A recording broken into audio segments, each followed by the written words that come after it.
এই, ওরে মাইরে ফেললে তোর অসুবিধা কি? আরে তুই একজন মানুষকে মেরে ফেলতে চাস? তুই কি আজরাইলের ভাই নাকি? হ্যাঁ।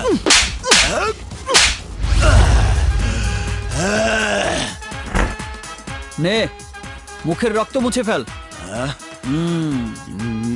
দেখো ব্রাদার, মানুষের জীবনে আরামায়েশে বেঁচে থাকার জন্য ধন দৌলত বাড়ি গাড়ি নারীর প্রয়োজন, আর সেই জন্যই টাকা কামাতে হয়, কিন্তু সেটা মানুষ খুন করে নয়।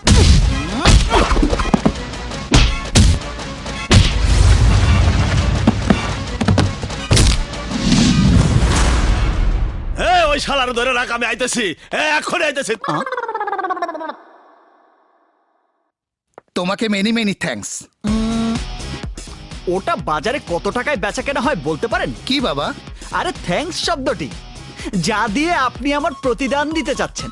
আচ্ছা, আপনি যদি ওদের হাতে মারা যেতেন, ডোন্ট মাইন্ড, জাস্ট কথার কথা বলছি, তাহলে আপনার দাফন কাফন, পুলিশের টানা হ্যাচড়া আর 3 দিনের খরচ সব মিলিয়ে কত টাকা ব্যয় হতো? আমার স্ট্যাটাস অনুযায়ী কমপক্ষে 50 লক্ষ টাকা। এই তো লাইনে এসেছেন। এখন যেহেতু আপনি বেঁচে গেছেন, তখন সেই টাকাটা আমাকে দিয়ে দিলে আমি ভীষণ উপকৃত হতাম। দারুণ উদাহরণ দেখিয়েছো তো। দাঁড়াও,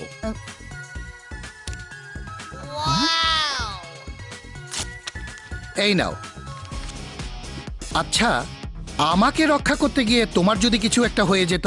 হবে না স্যার, উপরওয়ালা আমাকে একটা জীবন দিয়েছে, আর তাতে হাজারো মানুষের জীবন রক্ষা করার সাহস রয়েছে। তাই নিজের স্বার্থে সহজে আমি কিছুই করি না, কিন্তু অন্যের বিপদে আমাকে স্মরণ করা মাত্রই আমি আসতে একদম দেরি করি না। Because no commitment, no appointment, only punishment. Okay? আমার ভিজিটিং কার্ড, যে কোনো প্রয়োজনে ফোন করো। Thank you sir. কি পার্টি দিবি? এই খরচ কত হবে জানোস? মিনিমাম 20,000 টাকা। তুই তো আবার 2 টাকা খরচ করতে 200 বার চিন্তা করস। আচ্ছা, এটা বাদ দিলাম। তা হঠাৎ পার্টি দেওয়ার কারণটা কি বন্ধু? তেমন কিছুই না, মনে মনে ভেবেছিলাম আমার অ্যাকাউন্টে 50 লাখ টাকা জমা না হওয়া পর্যন্ত কারো প্রেমেই পড়বো না। Good, very good. আরে ফকা গুড। আর 60 লক্ষ টাকা জমা না করে বিয়ে করবো না বলে সিদ্ধান্ত নিয়েছিলাম, কিন্তু আজ এক ব্যবসায়ীর জীবন রক্ষা করার বিনিময়ে 50 লক্ষ টাকার চেক পেয়েছি। সত্যি? এখন আমার ব্যাংক ব্যালেন্স 75 লাখ টাকা। প্রতি মাসে মিনিমাম 75,000 টাকা ইন্টারেস্ট আসবে, আর এই ইন্টারেস্টের টাকায় আমার বউ সুখে শান্তিতেই থাকবে। তাই সুইট অ্যান্ড বিউটিফুল একজনকে খুঁজে পেলে তাকে ভালোবাসার ফাঁদে ফেলে বিয়ে করব। ওরে বাবা রে! হ্যাঁ? শালা করলোটা কি? হ্যালো 75 লাখ টাকার মালিক আমি, হ্যালো আর আমাকে attempt to murder. Hello.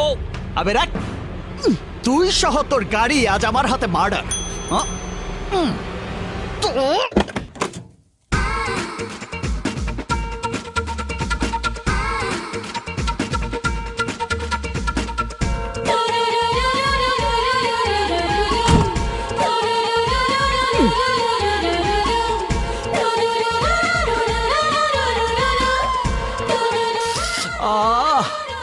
Figure দেখে তো মনে হচ্ছে সরাসরি আকাশ থেকে নেমে আসা পড়ি।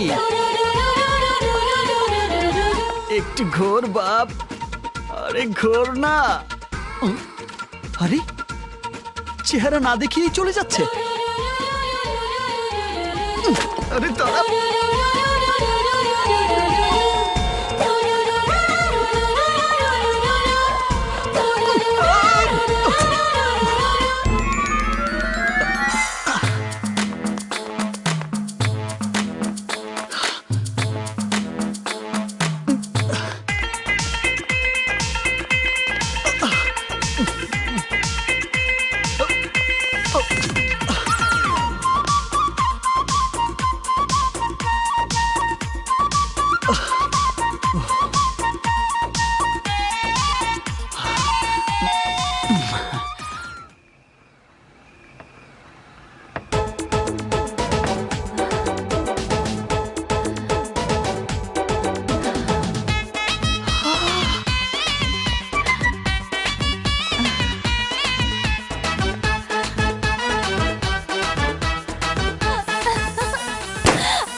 Happy birthday to you.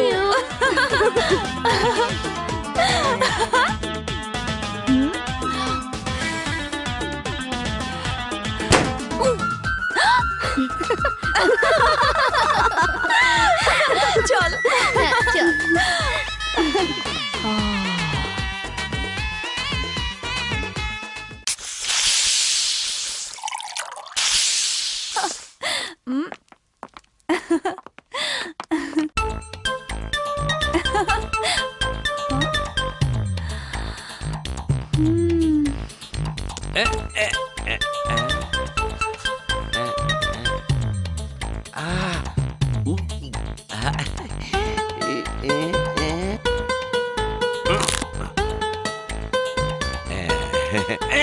এই ব্যথা ভাই, ব্যথা ভাই, ব্যথা ভাই, বাবারে, এরে ব্যথা ভাই রে বাবা।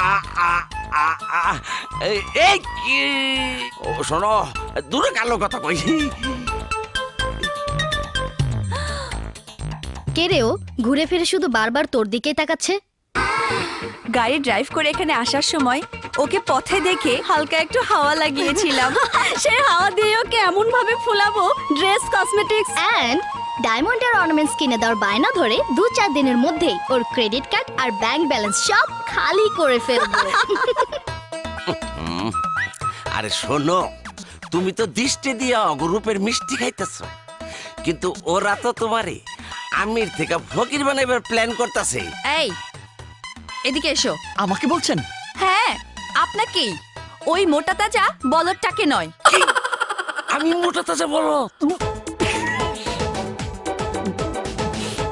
মনে রাখো আবার অপমান করছে। বলুন। এর আগে কি কখনো মেয়ে মানুষ দেখোনি?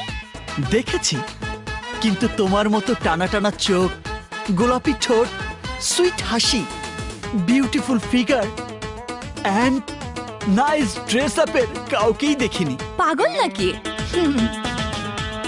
তোমার প্রেমের পাগল। তাই তোমাকে দেখার পর থেকে এই বুকে চিনচিন করার মানেটা কি? Shut up. এরপর যদি আবারও আমার পিছু নাও, তাহলে তোমার ওই চিনচিন করা বুকটা আলপিন দিয়ে ফুটো করে দিব। এই চল চল সবাই।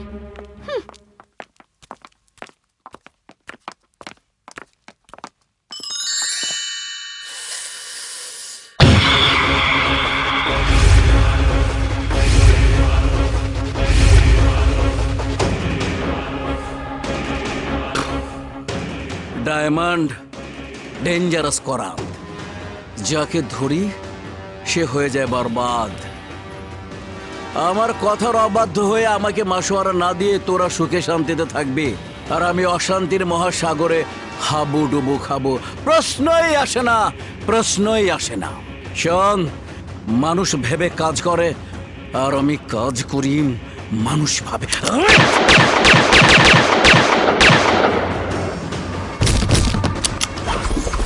একজন লোক সারা শহরে ত্রাসের রাজত্ব কায়েম করছে, অথচ আপনারা কেউ তার কোনো ট্রেস করতে পারছেন না। আমি বিভিন্ন সূত্রে খোঁজ নিয়ে যতটুকু জেনেছি, ও একজন মোস্ট ওয়ান্টেড ক্রিমিনাল। উপজেলা শহরে অনেকগুলো খুন করে ঢাকা শহরে এসে আত্মগোপন করে আন্ডারওয়ার্ল্ডের মাধ্যমে নানা রকম ক্রাইম করে বেড়াচ্ছে। তাই কমিশনার সাহেবের নির্দেশ, by hook and by crook, তাকে জীবিত অথবা মৃত আইনের কাছে সোপর্দ করতে হবে। যাও নিন।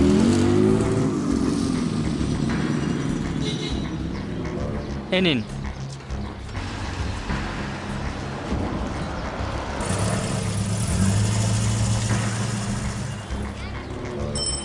যাও। কাগজ দে।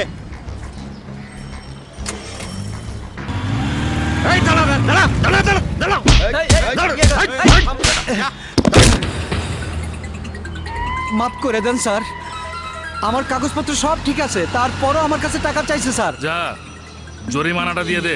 স্যার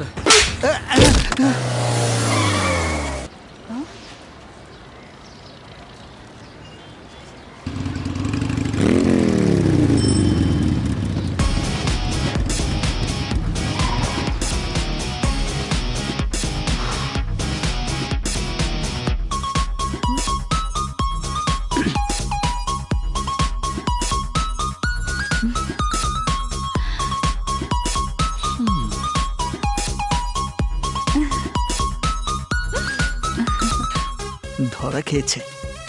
কিরে ওকে দেখে হাসলি কেন? জানিস না হাসা মানে ফেসে যাওয়া?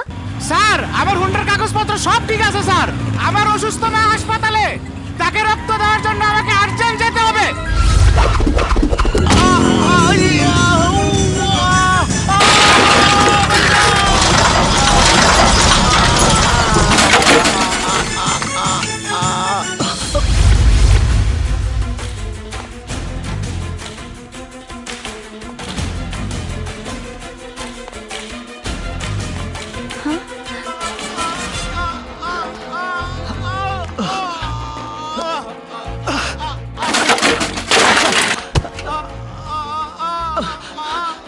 সিএনজি,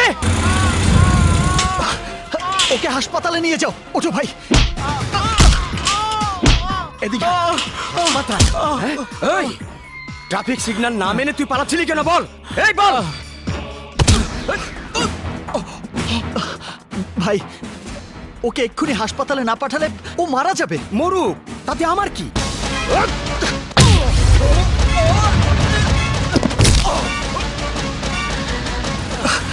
এসো, ওঠো। ওকে এক্ষুনি হাসপাতালে নিয়ে যাবে, তাড়াতাড়ি যাও। হোয়াট?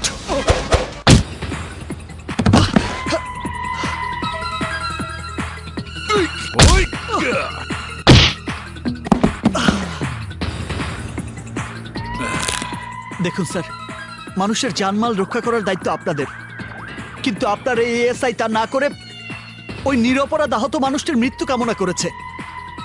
তাই আমি ওনার গায়ে হাত তুলতে বাধ্য হয়েছি। Sir, sir please. পুলিশের গায়ে হাত তুলে আবার প্লিজ? কি অপরাধ করেছে ও? একজন নির্দোষ মানুষের জীবন ও রক্ষা করেছে, আর আপনি তা দেখার পর ওকে মারছেন।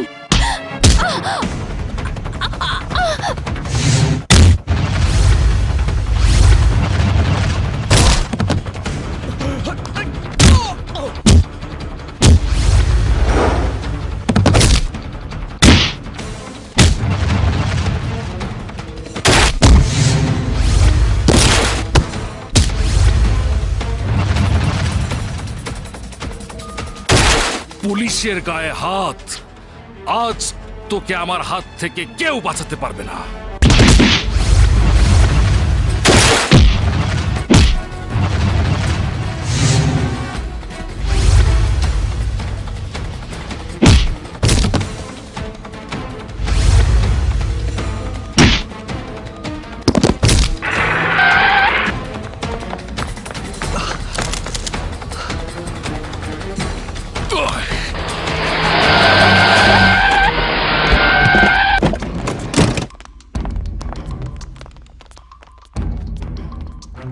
বেআইনিভাবে কারো ওপর ক্ষমতা দেখানোর আগে তার পরিচয়টা জেনে নেওয়া উচিত।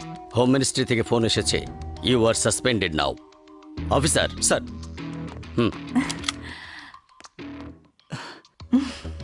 ও না বুঝে এমনটা করেছে, তুমি এখন যাও। Thank you sir. আসসালামু আলাইকুম। ওয়ালাইকুম আসসালাম। স্যার।